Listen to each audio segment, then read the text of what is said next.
The discriminant, known as b squared minus 4ac, should look familiar as part of the quadratic formula. It's the argument of the square root in the quadratic formula.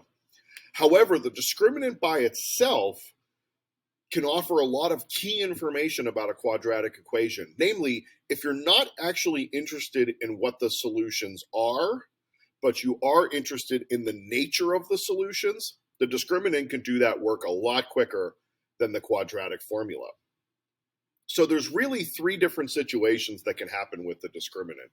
The discriminant can end up being greater than 0, it can end up being less than 0, or it can end up being equal to 0. And each of those situations opens a slightly different door into examining a quadratic equation. So let's take a look at each one of them and kind of highlight what happens when each one of those occurs. So in our first equation, and for the purposes of speeding this along, we're going to assume that they're all set equal to 0 and they're just functions that we're trying to think a little bit extra about. So we've got a is equal to 2, b is equal to negative 20, and c would be 50. Using the discriminant, we get negative 20 squared minus 4 times 2 times 50. Negative 20 squared is 400, minus 8 times 50, which is also 400, and we get a value of 0. When the discriminant is equal to 0, this is when we can anticipate that there will be one real solution. So if you think of the quadratic equation, or the quadratic formula, excuse me, and you think about the discriminant's role in the quadratic formula, when b squared minus 4ac equals 0, like it does here, that knocks out this entire square root. But what it also knocks out is the relevance of the plus minus as giving us two different solutions. We're not going to need it anymore. You're adding and subtracting the number 0. What good is that? So we're left with just this part as our one real solution. And assuming that b and a are both rational, then we should expect that one real solution to be a rational number. And in this case, it is. It looks like we would get 5 as the location of the one solution, coming from the negative b over 2a. But the fact that the discriminant told us that before we had to go through any of that mental gymnastics is a really interesting characteristic. It's something that would be valuable to know. Where is that one solution? And truthfully, the fact that there's only one solution means that that parabola has its vertex sitting somewhere on the x-axis. I know that it's at 5 because I went through the rest of the work, but we can see that that's where that one solution is going to be. And we certainly know that the parabola is opening upwards because the a is greater than 0.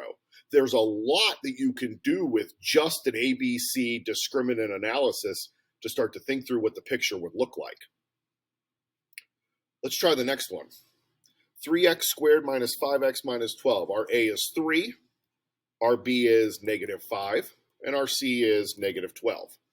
So we've got b squared minus 4 times a times c. This is 25. This is 12 and 12 with a couple of negatives, so 144 for a grand total of 169. The fact that this ended up greater than 0 and our discriminant ended up greater than 0 tells me that we will have two real, and because everything was rational, two real and rational solutions. So let's look one more time at the quadratic formula. Negative b plus or minus the square root of b squared minus 4ac all over 2a. We got 169 as the value of the discriminant. We can see that that is a perfect square. That perfect square is 13. That's the perfect square is 13. So this would actually have a value for this particular equation of 13. We know b is rational, we know a is rational, so we're guaranteed to be a rational solution because that 169 was a perfect square. In the event that that 169 wasn't a perfect square, but it was still bigger than 0, we would still have two real solutions. We just wouldn't be guaranteed that it would be rational. So say, for example, that when we went through this work, it ended up as square root of 17. I can't take the square root of 17.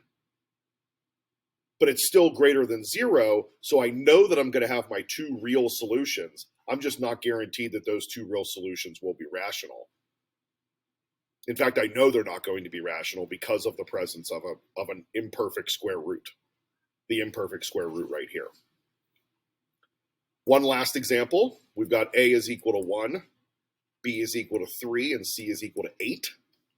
We say b squared minus 4ac, and you can see right out of the gate that this one's going to end up being negative.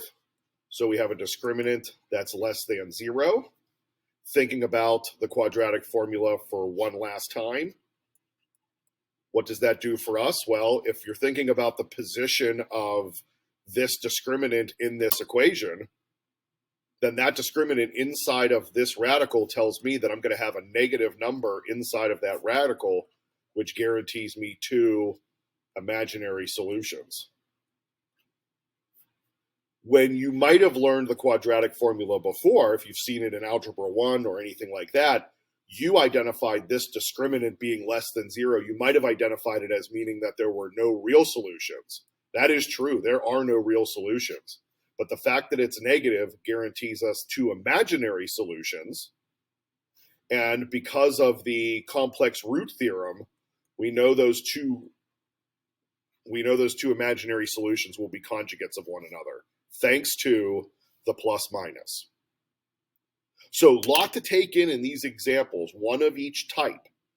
So the goal, remembering the discriminant's role in all of this. The discriminant doesn't find the solutions. The quadratic formula finds the solutions. The discriminant serves the function of telling us what kind of solutions we can expect as we proceed through the work. If we get a discriminant that's less than 0, we should expect no real solutions, but two imaginaries. If our discriminant is greater than 0, we should expect two reals, and depending on the nature of that discriminant, whether or not the solutions will be rational. And then if our discriminant is 0, we should expect our one solution to be at negative b over 2a. That tells us where our vertex will be for the parabola. Lots of information can be gleaned from only looking at the discriminant. So don't discount its role in all of this as a key purveyor of information about any quadratic equation.